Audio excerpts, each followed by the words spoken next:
Ikaw ba, kapatid, ay isa sa mga nag-iintay ng aking premonition for 2025?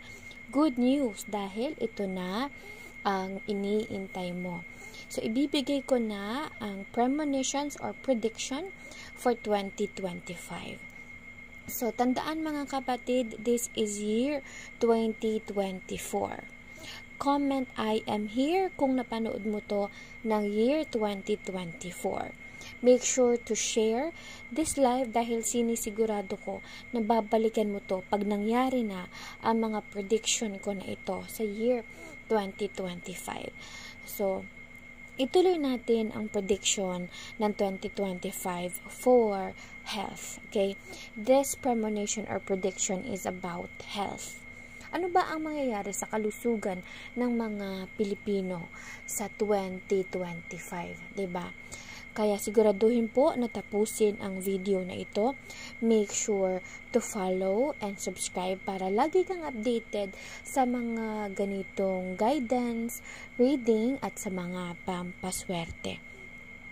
Ang 2025 ay year kung saan mas marami ng tao na magsisimba, talagang ang simbahan ay laging puno, no? Dahil po mayroong darating na sakit. Actually, mangyayari na to ng end ng December na para siya mga kapatid na COVID din na mangyayari naman ito simula nito ay ending ng mga let's say ending ng 2024 December, last 2 weeks, yun ang simula niya, no, to 2025. So yung 2025 dito na siya sasambulat ng maraming mga tao ang magkakaroon ng sakit sa balat.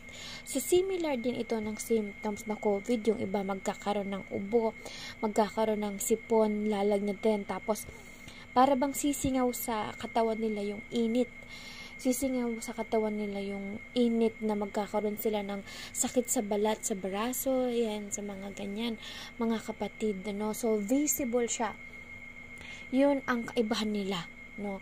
So, sa casualties, mas marami pa rin ang namatay sa 2020 na COVID, 2018 na COVID na talaga namang marami, no, ang nasawi dito. May mga masasawi pero hindi ganun kadami dahil meron na tayo mga existing na gamot na magagamit pero band-aid solution lang ito, kumbaga hindi siya mapapagaling agad-agad na katulad ng mga sakit sa balat. So, matagal pa rin na magkaroon ng makahanap ng cure or makahanap ng talagang specific na gamot dito sa magiging sakit na ito. Kaya po, mangyari lamang mga kapatid na kayo pa rin ay lagi mag-face mask sa 2025 at huwag kayo masyado magpapakita ng balat dahil ito ay nakakahawa sa hangin. Hangin ang nakakapagdala nito sa inyo na yun nga po, similar po, no, sa nakaraang virus. Ang kaibahan lang nito mas malala.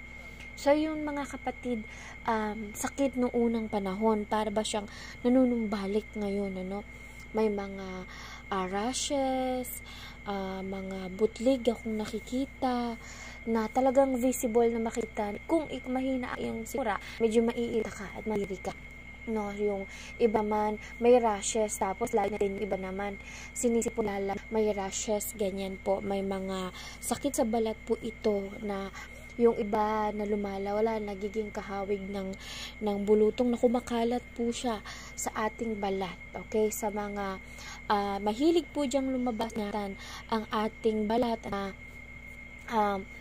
maging kumbaga maging open, ano, sa hangin, no, magsuot ng mga maninipis na jacket. Alam ko po sa Pilipinas, naintindihan ko, we are a tropical country, hindi pwede yung lagi tayong naka-jacket dahil sobrang init, no.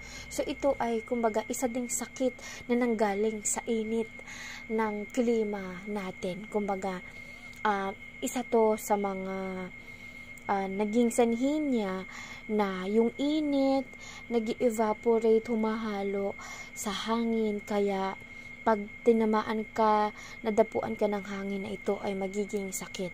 So, ganun po. Mahirap mga kapatid siyang i-explain na kung ano yung itsura, pero alam nyo na po kapag ito ay nangyari na, babalikan nyo ang video na ito. At kaya importante po na inyo po itong i-share para marami na mag-ingat, na hindi naman po ito mga kapatid to the point na magla-lockdown ang Pilipinas katulad ng nakaraang virus, kasi pinipilit ng gobyerno na maging positibo, no, at hindi maapektuhan ang bansa, ang ekonomiya, no. So hindi po tayo magkakaroon ng example 30, 60 days lockdown. Wala pong ganong mangyayari.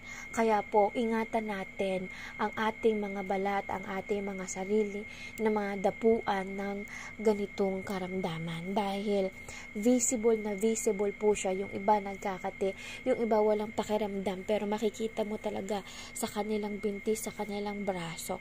This is a vision, this is a premonition, this is a prediction, 100% na mangyayari po. Ang ibig sabihin po niyan ay literal na 1000% po itong mangyayari. Alam niyo naman po, pag nag-premonition at nag-vision si Queen Empress, ay talagang mangyayari. Kaya ang pinakamalakas po na panlaban sa ganitong uri ng karamdaman ay una, pagdarasal sa ating Panginoong May Kapal, at syempre po, kalinisan sa ating paligid. At make sure po na kayo ay mag-comment na I testify after niyo po itong i-share, no, after a few months mangyayari na ito So i-share niyo po ito at balikan niyo po itong video na ito. I-comment niyo po today kung nanonood kayo, I am here. Share, and then sa 2025 na nangyari na ito, bumalik po kayo dito, i-comment po I testify. Okay po, kaya make sure na mag-follow at mag-subscribe para sa mga ganito pong sitwasyon, no, na prediction. At tandaan, si Queen Empress hindi po nagpapabayad. Pag may nag-message sa inyo na naniningil automatic, hindi po ako yan. Wag na wag maglalabas ng pera. Nagla-live po tayo Mondays to Fridays 8 p.m. to 12 midnight, Saturdays and Sundays 8 p.m. to 3 a.m. po. So ano ang isa sa mga makakatulong sa atin na ihanda sa 2024? Okay, so sa medianoche po, maganda po kung makakapagluto po kayo ng tahong. Ako ay binili ko na to, buti meron palang nabibiling ganito. So spicy garlic buttered tahong po ito. Pwede nyong lutuin mga kapatid. Ayan, ihanda nyo po ito, ano, dahil nga po ang init ang kailangan nating labanan. Ito naman po ay mangga po ito, gami po ito, enchilados, no? So, bakit maganda ito na meron? Ito po kasi ay may tamis, asim, at anghang, no? Na kailangan na po natin na kumbaga magkaroon na sa ating buhay, ano? So, kumbaga, para makatulong ito sa inyo na kumbaga kiniklaim nyo na magiging makulay ang inyong buhay ng 2024. Siyempre, nandiyan po yung mga tinatawag natin na emotions, ano, na kailangan na balansehin ang emotions. Katulad po na ito, pwede din po kayong gumawa nito mga kapatid sa inyong bahay. Hindi po ito sponsored, ano. So, ito po ay gagawin ko, sinishare ko lamang po sa inyo. Kung gusto nyo po, hindi po ako binayaran dito, ano. So, ito po ay, tandaan si Queen Empress, hindi po nagpapabayad. Okay? So, nandyan po sa basket, kung gusto nyo rin po ng mga ganito, hindi po ito pagmamayari ni Queen Empress. Ako lang din po ay consumer na bumili. Okay? Make sure to follow, subscribe para lagi po kayong updated sa mga susunod pa nating premonitions or predictions.